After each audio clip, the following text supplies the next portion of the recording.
back on this Tuesday morning with, of course, temperatures. Keep an eye on, not really today. We're going to see a high of 70 or possibly even 71. That'll be wonderful. 61, 56 degrees out there right now, so no worries about any cold weather this morning.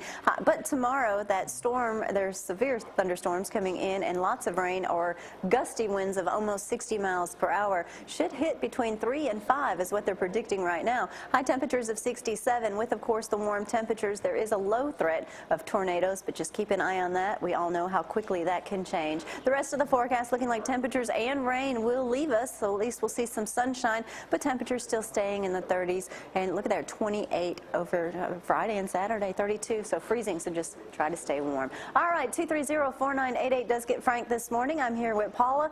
All right, I had to tell Jamie yesterday, he's like, "You're on the phone, you're on the phone, you're on the phone."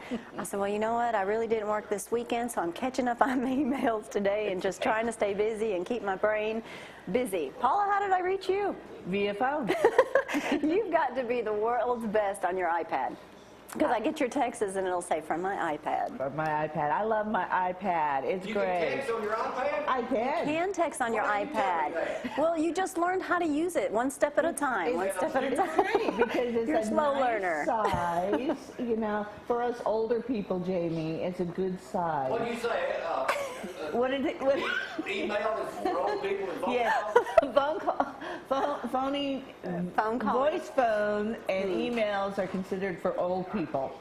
Texting is for young people. So if you want to communicate with young people, you need to text them. You need to learn how to text or email. You're welcome, Jamie. Wait till Shelley gets up here. That's how I booked her, too.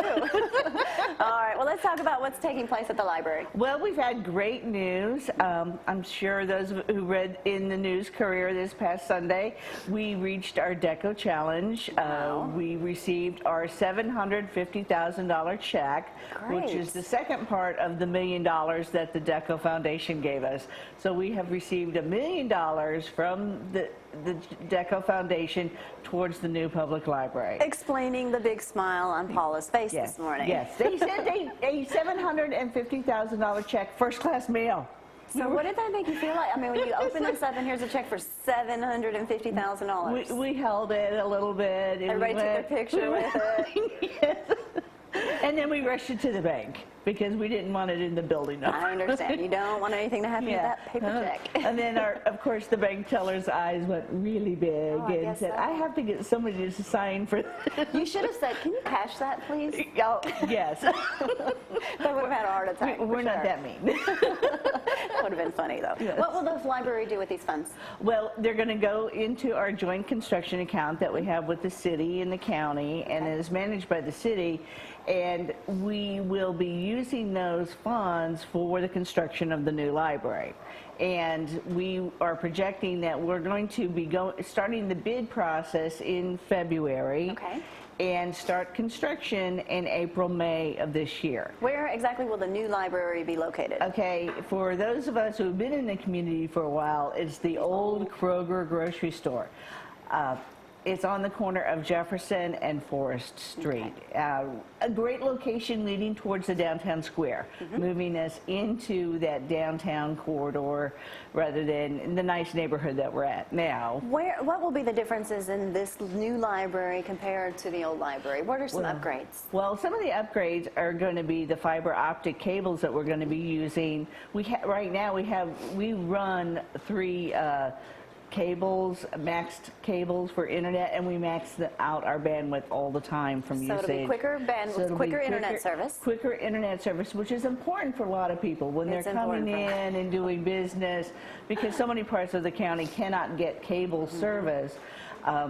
This gives them that opportunity to conduct their daily business. If you don't know how to compare that, Jamie used to have an old 3G phone. Right. iPhone. Well, then I got the new iPhone 5, so I gave him my 4GS.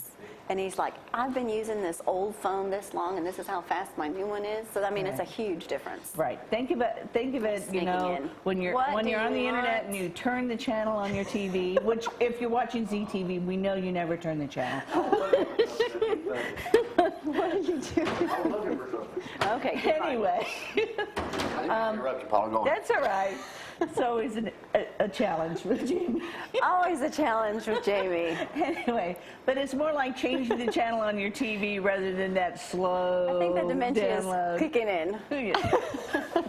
But it's going to be a lot more space for community activities. We will have our public computers, plus a computer lab, a community technology center that businesses can use for training their employees, meeting rooms, and all sorts of opportunities for the community. This is less warehouse for books than community center. Okay. Yeah. Now you'll still have the children's activities and We'll be summer able activities. to expand our children's activities. Right now, a lot of our activities are limited on space to 15 children because we simply don't have the physical space to have more.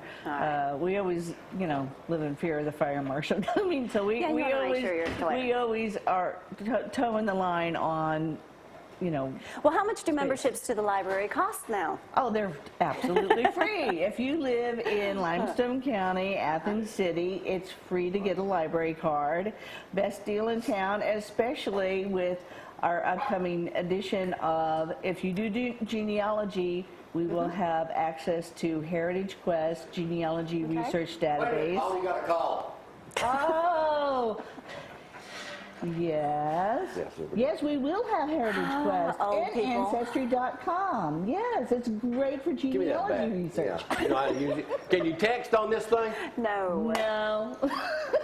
This is a telephone, Shelley. I told him, between my mom and Abby, I cannot believe when he's like, who are you talking to? I'm like, Abby's asking for a recipe of deviled eggs. He's like, yeah, right. I'm like, really? She is. Someone's asking me for a recipe. But I was like, okay, I'll not be on the phone so much today. So if you call me, text me, write me, you'll be delayed. There'll be a delay in the response. That's right.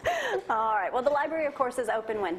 We are open. Our hours vary, so come to the website, alcpl.org, and the hours are listed because they vary. Tuesdays and Thursdays we're open until 8 p.m. Most other days 6. Go to the website, or you can go Google to the website. Athens Limestone Public Library, Right. and it'll take you right to the website. Exactly. All right. Well, thank you for being with us this Thank morning. you. Since I notified you yesterday, and you were like, yes, I'll be there. Yeah, only for Thank you. goodness for texts and iPads and email.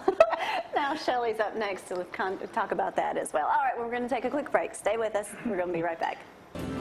Well,